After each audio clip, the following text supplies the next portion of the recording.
ধারের টাকায় কি জাকাত দিতে হয়? অনেক সময় দেখা যায় যে আমরা জাকাতের হিসাব করি স্বর্ণ গয়না অথবা আমাদের কাছে নগদ যে ক্যাশ রয়েছে অথবা ব্যাংক ব্যালেন্স রয়েছে, আহ, বিভিন্ন সম্পদ রয়েছে, সেগুলোর হিসাব করে 10 লাখ টাকা হলে 10 লাখ টাকার জাকাত দিয়ে দিই।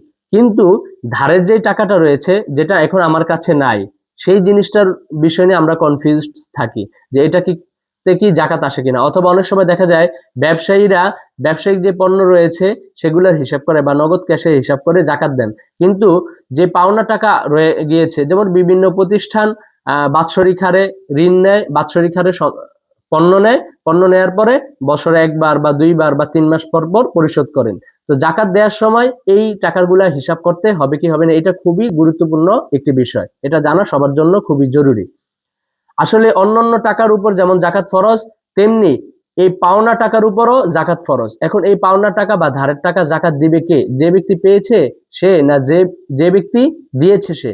যেহেতু এই টাকার মালিক মূলত যে দিয়েছে সে, সুতরাং এই টাকা জাকাত তাকে দিতে হবে। এখন যে নিয়েছে তার সম্পদের সাথে এই টাকাটা মিলে যদি জাকাতযোগ্য হয়ে যায়, তাহলে সেটা ভিন্ন হিসাব, তারও জাকাত দিতে হবে, সেটা একদম সম্পূর্ণ ভিন্ন একটা মাসাইল। কিন্তু আমরা ব্যবসায়ীরা অথবা আমাদের মনে করেন স্বর্ণ গয়না রূপা অন্যান্য সম্পদ ইত্যাদি মিলে ব্যাংক ব্যালেন্স মিলে 10 লাখ টাকা রয়েছে, কিন্তু আবার আমি আমার আত্মীয়দেরকে, ভাই বোনদেরকে অথবা আমার পাড়া প্রতিবেশীদেরকে আমি সব মিলে 5 লাখ টাকা ঋণ দিয়ে রেখেছি বা ধার দিয়ে রেখেছি। তাহলে এই 5 লাখ টাকারও জাকাত হিসাব করতে হবে, ওই 10 লাখ টাকা পাশাপাশি এই 5 লাখ টাকারও হিসাব করতে হবে। তবে এখানে একটি বিষয় রয়েছে, সেটি হলো যে এই টাকাগুলো হস্তগত হওয়ার পূর্বেই জাকাত দেওয়া আবশ্যিক নয়, যখনই হস্তগত হবে তখনই জাকাত দিতে হবে। তবে এখানে আরেকটি লক্ষণীয় বিষয় হলো, যেমন কোনো ব্যক্তি নিল, যারা নিল তারা বলেই নিয়েছে যে আমি এটার 3 বছর পর এটা আমি পরিশোধ করে দিব। তাহলে এখন আমার কাছে 3 বছর পর যখন দিল, দেওয়ার পরে আমার জাকাতযোগ্য সম্পদের সাথে 10 লাখ টাকার সাথে মিলে এখানে 5 লাখ টাকা মিলে 15 লাখ টাকা অ্যাড হলো। এখন 7,500 টাকা জাকাত অতিরিক্ত আসলো।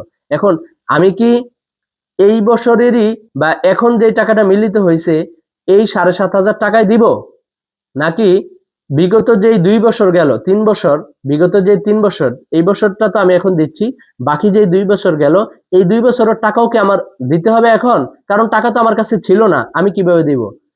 নাকি এখন যেই আমি জাকাতটা দিচ্ছি এই বছর আমার হস্তগত হওয়ার কারণে জাকাতটা দিচ্ছি, এটা দ্বারাই জাকাতটা আদায় হয়ে যাবে? উত্তর হলো, যেহেতু এই টাকার মালিক আপনি ছিলেন, এই জন্য এই বছর হস্তগত হওয়ার কারণে আপনার দেওয়া আবশ্যিক হবে, অন্য সময় দেওয়া আবশ্যিক না হলেও আপনার উপর জাকাতটা ফরজ ছিল।